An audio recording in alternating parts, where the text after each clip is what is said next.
Unit 2, we have gone through 1, 2, 3, 4, 5, 6, 7 topics completed. Okay. Now we will discuss about the last two topics of Unit 2.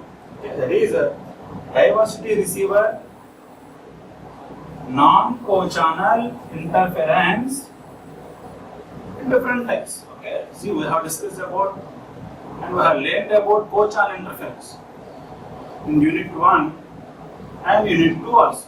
Introduction to co-channel topic is that we have learned about co-channel interference. And today we will discuss about two topics. One is diversity receiver and also the last topic of Unit 2, non-co-channel interference, different types. Okay.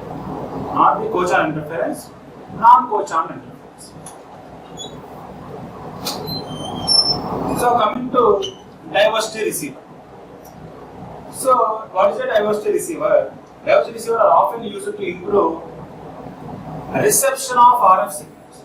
Okay.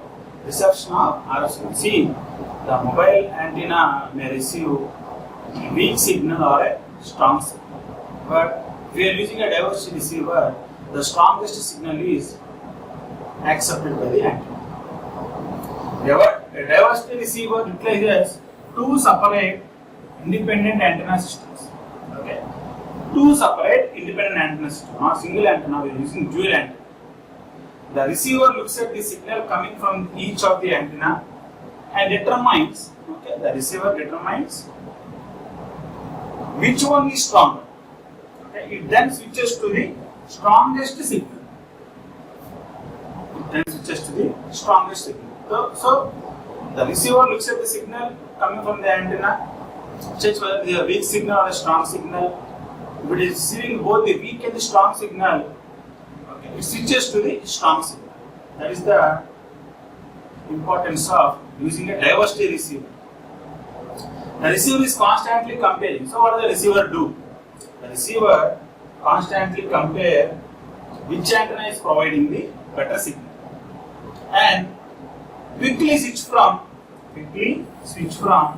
one to the other as the signal strength changes. Since the mobile user is in mobility, the signal constantly varies. What is the function of diversity receiver? It compares the signal time to time and it makes the antenna to accept the strongest signal only. That is the use of diversity receiver. So, some analysis. Okay. So, we may use a SEP2 combiner to combine two correlated signals. Okay. Correlation means compare. Okay. Correlated signal as shown in figure, which shows a family of curves representing the SEP2 combination. By using a SEP2 combiner, okay, we have compared the signals coming to the receiver, and by using SEP2 combiner of two correlated signals, okay, we have framed some family of curves, okay, representing the signal or representing the correlation coefficient rho. Each curve has an associated correlation coefficient rho. When using the diversity scheme, the optimum result is obtained when rho equal to 0 or p equal to 0, whatever it is. So when rho equal to 0, the optimum result is said to be obtained. Okay. By using a selective compare, we used to compare the signals. Okay. And we have formed a family of curves representing the correlation coefficient rho, and the best signal or the best optimum result is obtained when rho equal to 0. This is the analysis. Next. So, what about the mobile unit at rho equal to 0? And what about the cell side? Okay. So, at the mobile unit at the cell side. So at the mobile unit, we can use rho equal to 0, which implies that two roof mounted antennas, means two antennas, okay, are separated by wavelength of 0.5 lambda. And this is verified by the measured data. So this is the measured data, which the two antennas have to be differentiated with a wavelength of 0.5 lambda. Okay. Now first let us assume the threshold. What about the threshold? Okay. So let us assume the threshold level of 10 dB below the average power level. Okay. See the average, there is a limit for the average power level. Let us assume 10 dB below, less than 10 dB. Okay. There is a threshold level of 10 dB below the average power level. Means we are decreasing the power. We are assuming. Okay. See the analysis is if you are using a diversity receiver, what about the power? Here we are making the threshold value less than 10 dB. Okay. Means here what is the advantage? The advantage is you can reduce the power and transmit. Okay. At the reduced powers also, by using a diversity receiver, it is sufficient to accept the signal. So now we are assuming that threshold level of 10 dB below the average power level. Then we can compare the percent of signal below the threshold level with and without a diversity scheme. Okay, means we are decreasing the average power value, not the required one. We are decreasing the average power value by 10 dB, and then we are doing analysis with respect to using a diversity receiver and without using a diversity receiver. So by taking the threshold value less 10 dB less, okay, than the required power level, we are assuming we are comparing between rho equal to 0 and rho equal to 1. So here the curves are between rho equal to 0 and rho equal to 1. So what about the mobile unit? So if you are using a diversity receiver scheme at the mobile unit, the diversity receiver scheme is used, the power can be reduced by 10 dB for the same performance as in the non-diversity scheme without reducing power. So if you are using a non-diversity scheme, no need to decrease the power value. Okay, average power. No need to decrease the average power value. No. If you are using a diversity scheme, if you are using a diversity scheme, we have taken 10 dB below, right? If you are using a diversity scheme, we have taken 10 dB below. Then it is sufficient. Okay. For the same performance in the non-diversity scheme without reducing power. Yeah, but by using a non-diversity scheme, there is no chance of reducing the power. Okay, we are taking the average value only. See, here we are assuming the threshold level of 10 dB below the average level. Okay, means that there is a threshold level for the power level. Okay. Here we are reducing it by 10 dB. Then the non-diversity scheme is applicable. Okay. So with 10 dB less power transmitted at the cell side, co-channel interference can be drastically reduced. Okay. Here the main point is only one. By using a diversity receiver, less power is being transmitted. Okay, and less power transmission also is acceptable. And since the less power is acceptable, then there is reduction of the co-channel interference. Okay. At the mobile unit. Then the same way at the cell side, if you compare between the values rho equal to 0.7 and rho equal to 1, the mobile transmitter could undergo 7 dB reduction in power and attain the same performance as a non-diversity receiver at the cells. For non-diversity receiver, we are not going to reduce the average power level. Okay. But for a diversity receiver, we are reducing the power. Okay. So by using a diversity receiver at the respect to mobile unit or at the cell side, we can decrease the power. By decreasing the power, we can transmit the signal. And the receiver and also, diversity receiver and also, the antenna used to compare and accept the strongest signal. Thus, interference from the mobile transmitter to the cell side receivers can be drastically reduced. So the interference can be reduced drastically because we are decreasing the power. Okay. So there is the advantage of using diversity receiver. Diversity receiver at the mobile unit or at the cells. By taking the less than 10 dB with respect to the average power value, we are obtaining the better results. So decreasing the power is acceptable. by using a diversity receiver. Okay. But with respect to, by not using a diversity receiver scheme, we are increasing the power. Increasing the power means there will be a chance of interference. Because here we are decreasing the power, okay, taking it as less than 10 dB with respect to mobile unit, or 7 dB can undergo 7 dB less, 7 dB reduction with respect to cell site. So if you are not using a diversity receiver, then this would not undergo a 7 dB reduction. So the power is more, the interference will be more. That is the use of using a diversity receiver. Not only accepting the strongest signal, but also helpful in the reduction of power and also the reduction of interference. Next topic, non-co-channel interference, different types. Non-co-channel interference. So first one, adjacent channel interference. See, adjacent channel interference we have already discussed in Unit 2, first topic, that is types of interference.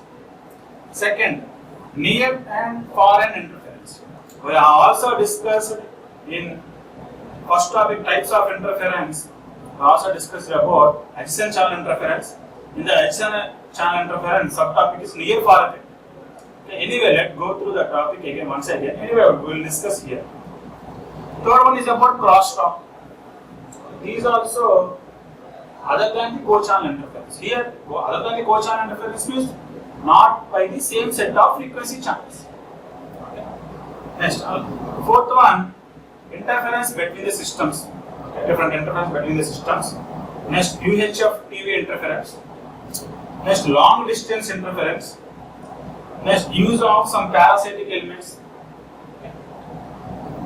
Next, use of some diversity receiver I have discussed, and use of channel combiner.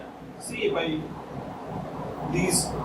using this such type of things, okay, or these are the reasons for the different types of interference other than the co-channel interference.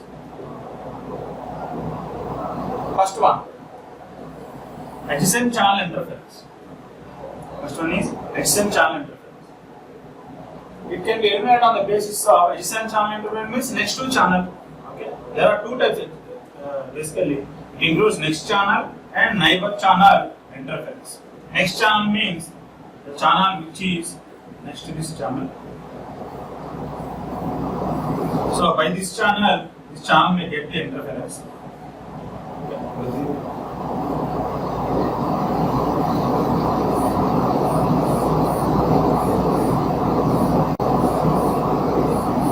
Okay, by this channel we get some interference. Okay. So it can be eliminated on the basis of channel assignment, the filter characteristics, and the reduction of near and far end interference. Okay. I'm repeating again, we have all discussed this topic in first topic of Unit 2, that is types of interference. Types of interference, there are two, one is co-channel interference and adjacent channel interference. Anyway, before studying this one, let's go through the topic also. Go through the previous lecture also. So it will be benefit for you. Anyway, here the adjacent channel interference causes are for due to improper tuning of the circuit or improper modulation, improper frequency modulation techniques, okay, etc. Or by not using the respective filters. Okay. So it includes the interference from next channel or neighborhood channel interference. Next channel means next to the operating channel. That means very next to one.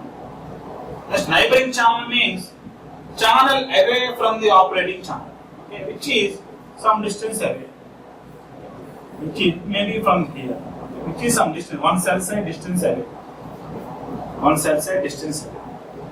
but not a co-channel. Okay. It is not a co-channel. It is some other channel using some different frequencies, but due to improper tuning of the circuit, okay, it may get some interference. So these are two: adjacent channel interference. First one is next channel. Second one is neighboring channel interference. So what do you mean by next channel interference? Next channel interference will arrive at the mobile unit from other cell sites if the system is not designed properly.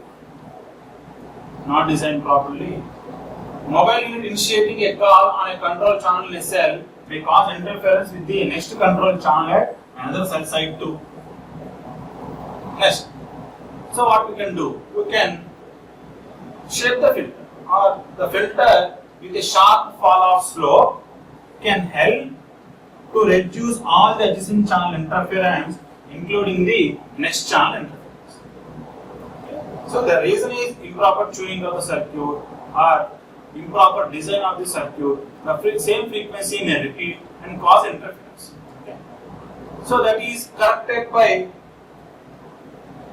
respect to filter circuit. Next, neighboring channel interference. Okay. The cell which is far away using some other frequency channel getting the interference. Okay. The channels which are several channels, okay, away from the next channel will cause interference with the desired signal. A fixed set of serving channels is assigned at each cell site. Next, if all the channels are simultaneously transmitted at one cell site antenna, a sufficient amount of band isolation is required. Okay? There is a band isolation is there, then there is a need of avoiding the respective interference. But the chance is required for a multi-channel combiner to reduce intermodulation products. Anyway, we will discuss about what is meant by channel combiner in the last parameter. So these are about adjacent channel interference. Next one, near end and far end interference. Go through the topic types of interference. In that adjacent channel interference, I have already discussed about near, far effect. Okay. Anyway, the close-in mobile has a strong signal since the mobile unit is here. The mobile unit is close to the cell site, okay, which causes adjacent channel interference. And in this situation, near and far end interference can occur only at the reception point in the cell site as shown in figure A. Okay. Means here the mobile unit is far, the required mobile unit is far from the cell tower, okay, and the unintended one is very close to the respective tower. Since it is showing very strong interference, okay, there may causes adjacent channel interference. Because the mobile unit is very close to the cell site also, it is very difficult to avoid the interference. Okay, there may be a cause of interference. Next, here there are two cell sites, and the required cell site A belongs to this cell site A is very near to cell site B, and the mobile user which belongs to cell site B is very close to cell site A. Okay, this also causes the adjacent channel interference, or simply near and far end effect. Okay, the mobile user which is near to cell site A belongs to cell site B. The mobile user which is near to cell site B belongs to cell site A. Okay, even it is unintended one, it wants to acquire the respective channel. This does not belong to that. Okay, that is nothing but the one of the issues in adjacent channel interference. That is, we are dealing it separately. That is near end and far end interference. The third type of interference, which is other than the co-channel interference. Okay, first one is adjacent channel interference other than the co-channel interference. Second one, near end and far end interference. Third one is crosstalk. Okay. Crosstalk is also one of the reasons for near end and far end interference. Okay. Here this mobile user is very close to the respective antenna, and this mobile user is very far from the respective antenna. Okay. Here what is happening? Crosstalk can occur when one mobile unit, that is unit A, is very close to cell site and other unit B is far from the cell site. Both units are calling to their landline parties as shown in figure. Okay. Both units are calling to the landline party. This is the wireless transmission. This one is the wire transmission through some switching circuits.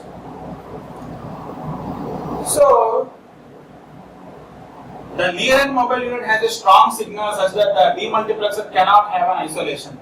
Since it has a strong signal, the demultiplexer cannot provide the isolation.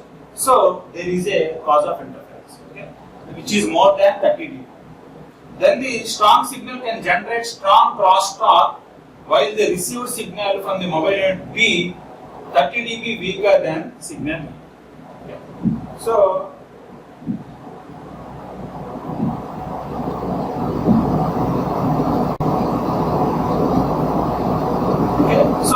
the mobile unit which is very near to the tower will generate a strong crosstalk because it has the high power levels. Okay. Strong signal is there and the isolation provided is very less. Okay. Even if the mobile unit is very near to the tower, okay, as respect to signal also, as respect to the cell site also, then there is a near. Okay. The mobile unit is very near also, then it is the reason for the strong interference because the isolation is very less. It is given. The near end mobile unit has a strong signal such that the demultiplexer cannot have an isolation.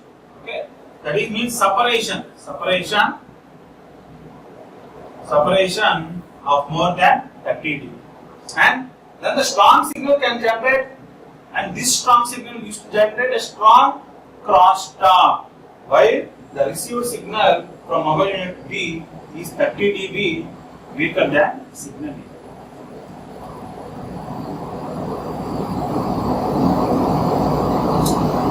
So there are a number of reasons. Okay, when the mobile unit is very close, then there will be a interference. That is, when a mobile unit is very close to the cell site, and if the reception at the cell site is greater than minus 55 dBm, the channel preamplifier at the cell site can become saturated and produce IM for intermodulation. Okay, intermodulation as a result of the non-linear portion of the amplification, which is nothing but the reception is greater than minus 55 dBm.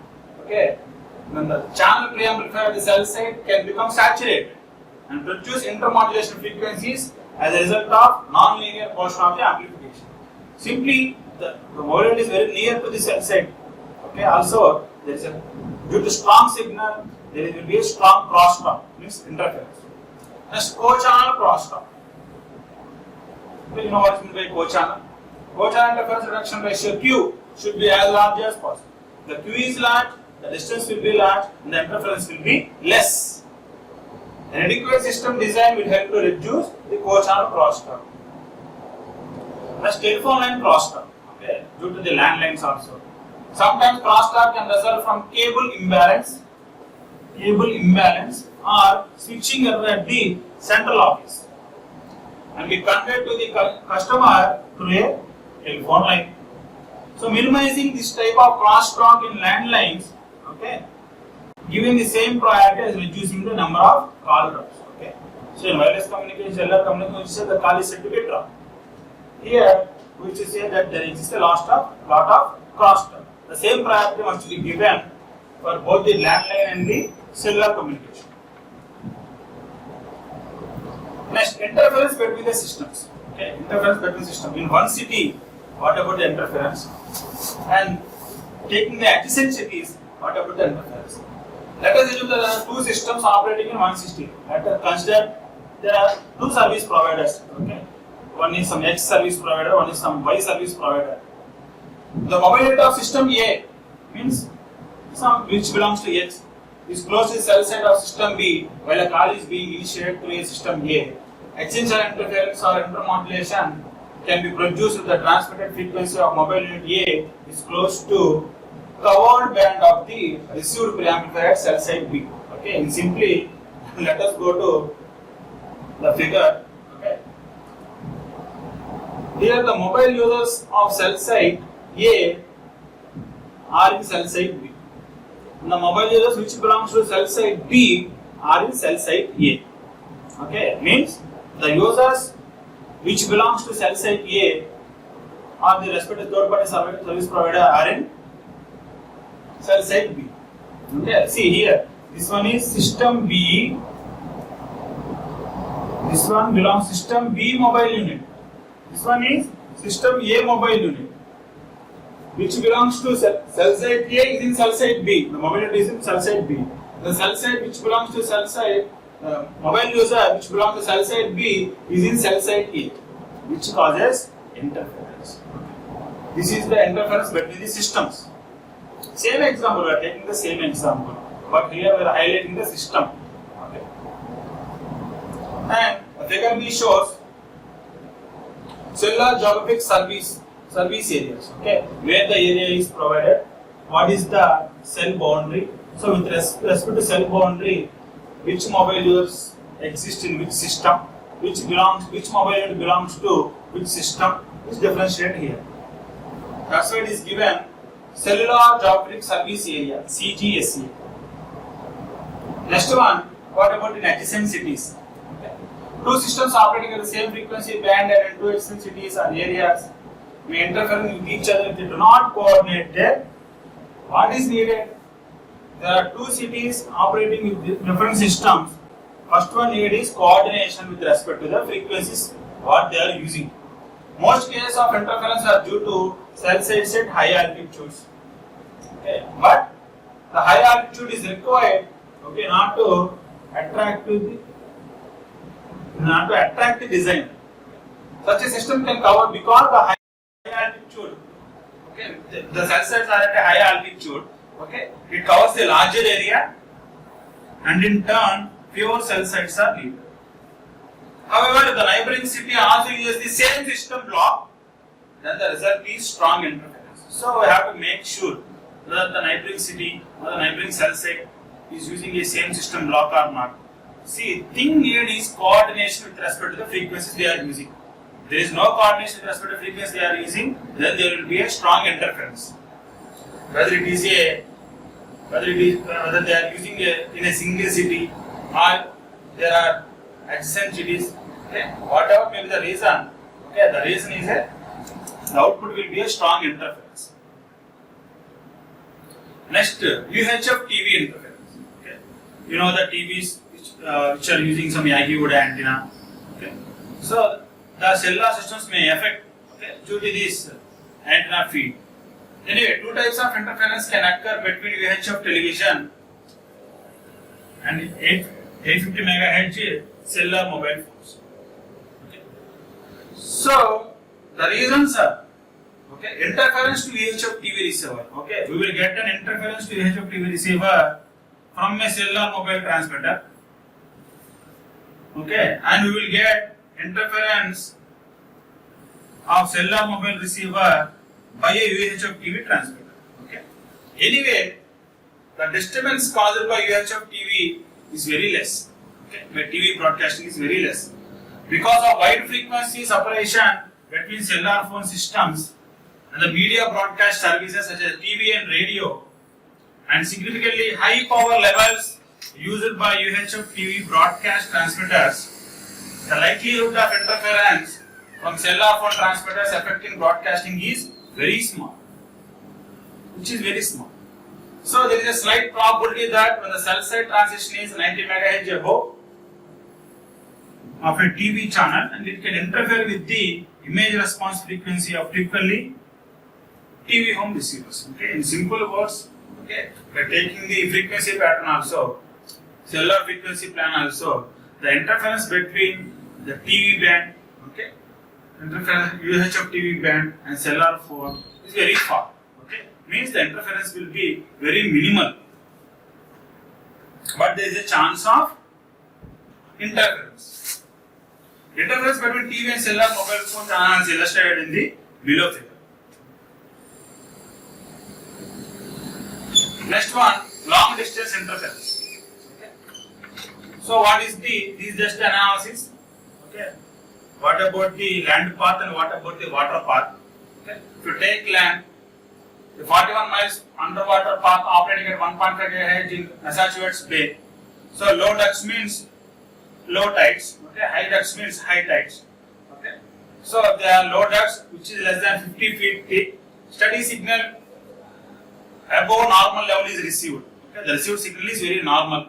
Okay. The analysis is they are taking some water path, okay, water bodies, Okay, let us 41 miles over water path operating at 1.5 GHz in Massachusetts Bay. They have taken one example. In that, they are low ducts, the signal is well received. They are high ducts. The average signal received is with some respect to fading. Fading happened. Next, what about the long distance interference with respect to land path? Tropospheric scattering over the land path is not as persistent as that of the water and can be varied from time to time. So, land path may be varied from time to time. Usually, tropospheric propagation is more pronounced in the morning. The distance can be about 200 miles. Okay, the distance can be about 200 miles. Here, the example taken for water path is 41 miles. This is just an analysis. They have taken one example about the water bodies, what is the transmission, what is the interference we are getting. They are low ducts, it is well received. They are high duct, there is a fading happen. And over the land path, it is varied from time to time. Okay, and the minimum distance is about 200 miles. Next, use of some parasitic elements. Okay, parasitic elements means they have to feel it. Okay, so interference at the cell site can sometimes be reduced by using a parasitic elements, creating a desired pattern in the certain direction. See, in order to make the pattern with respect to one particular direction, generally we use a parasitic elements. Okay, parasitic elements for an antenna. Then we can, which depends upon the antenna, okay, may accept the feed, okay, and it will change the pattern of the antenna, pattern of the direction. Okay, so desired pattern can be obtained by using the parasitic elements. So currents occurring in several parasitic elements are caused by radiation from a nearby drive antenna. So a driven antenna and a single parasite can combine in several ways. See, by combining in several ways, we can change the antenna pattern, antenna direction. Okay, by using the parasitic elements in an antenna, we can design our own pattern, the desired pattern. So this is also a reason for the interference. Now, diversity receiver, we have already discussed the diversity receiver. The last one is channel combiner.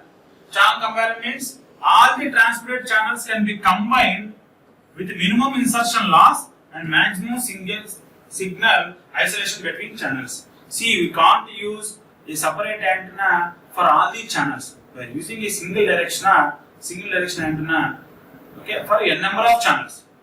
So while accepting, we need a channel combiner.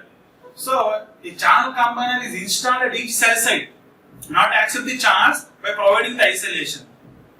Then all the transmitted channels can be combined with minimum insertion loss and maximum signal isolation between the channels. We can eliminate the channel combiner. We can also eliminate the channel combiner. But what we have to do, we have to use 16 antennas for 16 channel cell sites.